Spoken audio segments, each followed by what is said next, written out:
오늘 왕비로 배우는 한국사 조선왕비실록은 숙대되어 첫 궁녀 출신 왕비가 되었다. 도로 후궁이 되는 장옥정, 옥산부 대빈 희빈 장씨 이야기입니다.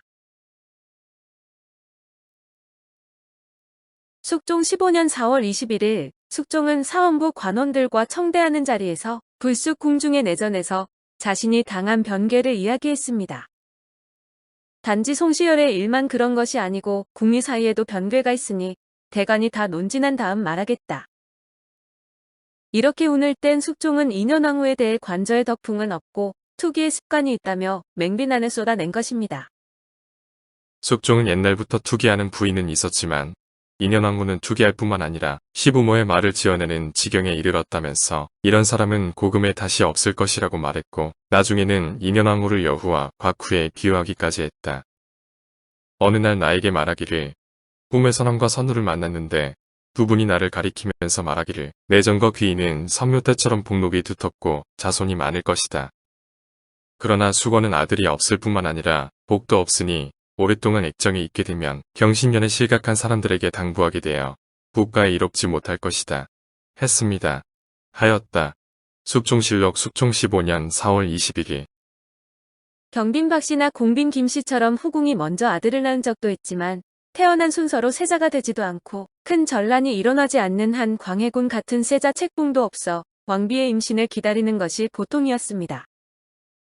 그래서 인현왕후에게 연적의 출산이 불쾌하지만 위협적인 일은 아니었고 단지 허황된 말을 한 것이 드러난 사건이었는데 인현왕후의 말은 이랬습니다.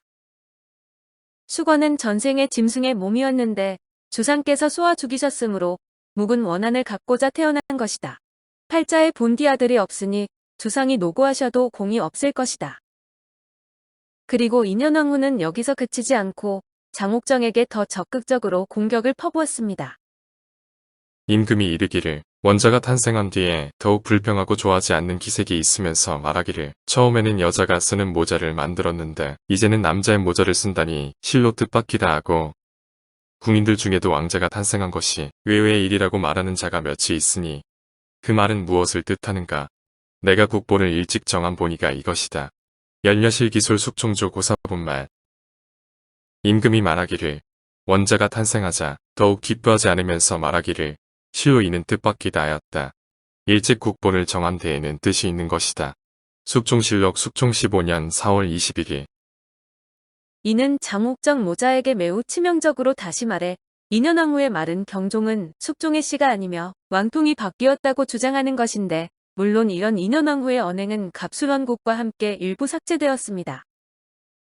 당초의 곤전에서 궁을 나갈 때 비만기에 온당치 못한 하교를 아직 삭제하라는 명을 내리지 않으셨는데 이는 비록 미처 겨를이 없어서 그렇게 된 것이나 지금 새로이 고치는 일이 없다면 사책에 기록되고 후세에 전해질 것이니 끝내 위대한 왕의 말씀에 흠이 될 것이니 성상의 유신의 덕에 누를 끼치는 것이 어떠하겠습니까?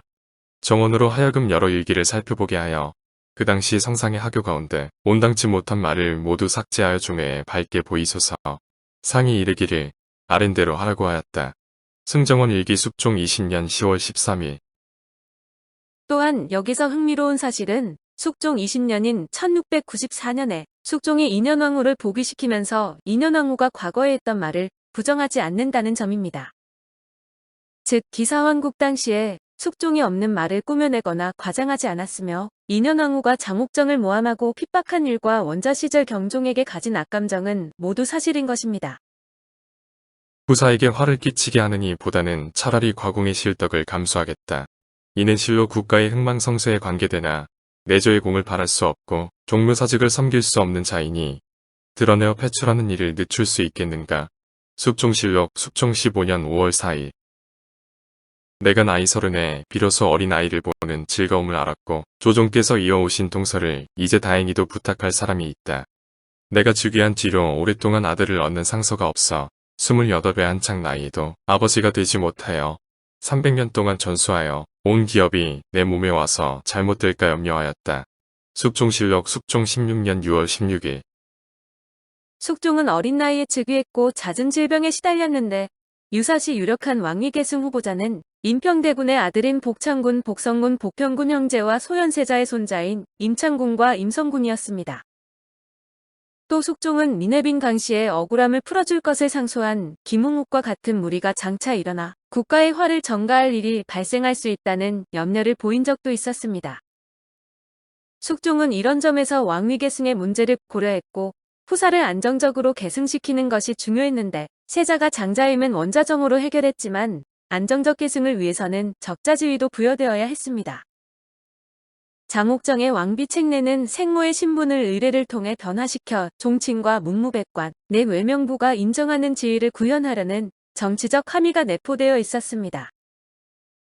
아, 너 장씨는 늘 내 측을 따라서 덕이 후궁 중에서 으뜸이니 성품이 그윽하고 고요하여 주무렁의 후비와 아름다움을 착할 만하고 몸소 무난하여 대비를 섬기게 되더니 어찌 다행히도 시종들던 끝에 과연 이처럼 단장을 마치는 경사가 있게 되었는가. 중대한 종사를 부탁할 때가 있게 되는 것은 하늘이 나라를 돕는 것이고 춘추의 의리에서 상고할 것은 어머니가 아들 때문에 귀하여지는 것인데 마침 중궁 자리가 비었을 때 존귀한 중전 자리에 합당하다. 숙종실록 숙종 16년 10월 22일. 왕비 책내 당시의 기사도 이런 상황을 반영하고 있는데 경종의 탄생은 어머니는 아들로 인해 귀하게 된다는 모의자기를 실현하는 결과를 낳았습니다. 문제는 과정이 순조롭지 않았는데 4월 21일 숙종이 자신이 당한 변괴를 말하고 5월 1일 실록에서 성종과 중종의 패출 고사를 찾아내고 5월 2일 인현왕후를 폐하여 서인으로 삼았습니다. 5월 4일에는 폐비에 관한 일을 종묘와 효사전에 고하고 폐비의 교서를 반포해 불과 15일 남짓한 시간 내에 왕비 패출부터 교서 반포까지가 속전속결로 진행되었습니다. 뿐만 아니라 이 황국 과정에서 노론소론을 막론하고 왕실의 훈척이거나 또는 훈척에 가까웠던 서인계 인물들이 너무 많이 희생되어 당연히 이들 모두가 장옥정의 적이 될 수밖에 없었습니다. 수강공주의 아들 홍치상은 교영을, 숙명공주의 아들 심정보, 심정협은 유배를 갖고 김수환과 송시열 같은 정계 거물은 사살을 당했습니다. 유배 가는 길에 죽은 박태보의 생부는 소론의 거두 박세당, 생모는 남구만의 누이, 장모는 김만기 김만중의 고모, 명성왕후의 사촌 김석주와는 동서지간이었습니다. 오두이는 셋째 며느리가 숙종의 여동생 명안공주, 넷째 며느리가 김수왕의 손녀, 다섯째 며느는 인현왕후의 형부 이만창의 누이, 셋째 사위는 김수흥의 아들 김창설로 모두 서인계 인물이었습니다. 남인들도 인현왕후 패출에 선뜻 동의하지 않았고 패출할 명분도 없었지만 목숨을 걸 정도로 환대했다고 볼 수는 없습니다. 일례로 권대훈 등은 임금이 어렵게 여기고 있는 것은 희빈의 출신이 미천하기 때문이라며 장옥정의 친정인 역관 장현에게 상을 내릴 것을 청했고 장희제를 군기시와 사복시에 올려놓았습니다. 민종도는 빈청에서 지금 임금께서 내전을 패출하려 하니 신하들은 마땅히 예에 따라 논집해야 한다고 말해 숙종의 뜻을 따랐습니다. 대군 출산. 숙종 16년 6월 7일 산실청이 설치되었고 7월 19일 장옥정은 무사히 대군 성수를 출산했는데 숙종은 기뻐하며 산실청에 참여한 의관 김유현에게 수령직을 제수하고 권유에게 숙마 한 필을 하사했습니다. 새로 낳은 왕자가 죽었다. 장씨가 낳았는데 낳은 지 겨우 열흘이었다. 예조에서 조시를 멈추고 예장하는 등의 일을 아뢰었다. 숙종실록 숙종 16년 9월 16일 중궁전이 해산한 뒤에 대전. 중전의 약방이 무난하였다.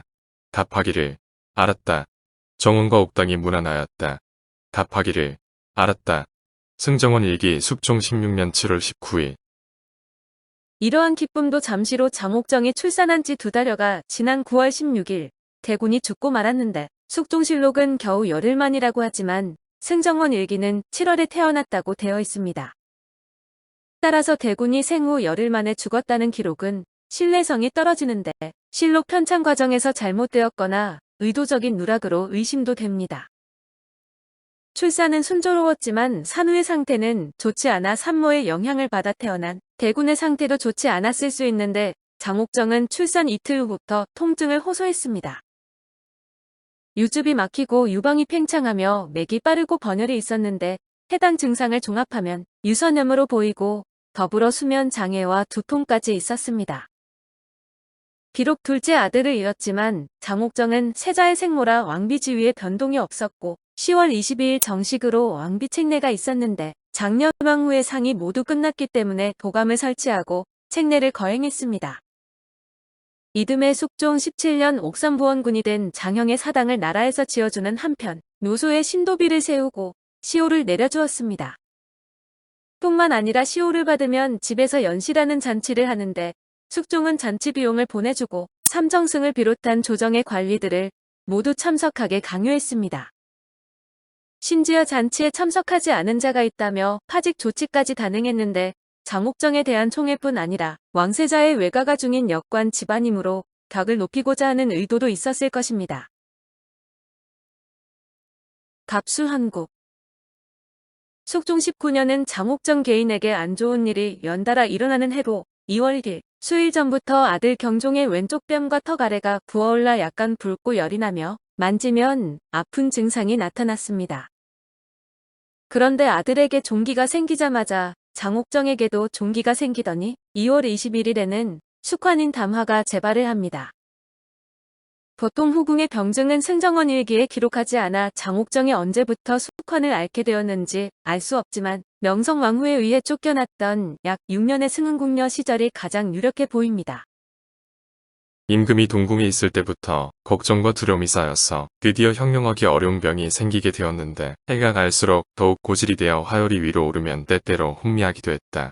경종수정실록 경종 4년 8월 2일 경종도 어린 시절부터 담화가 있어서 재위 기간 중에는 심장 아래가 꽉 막힌 것 같은 증세로 약을 처방받은 기록도 있어 어려서부터 건강 체질이 아니었던 것으로 보입니다.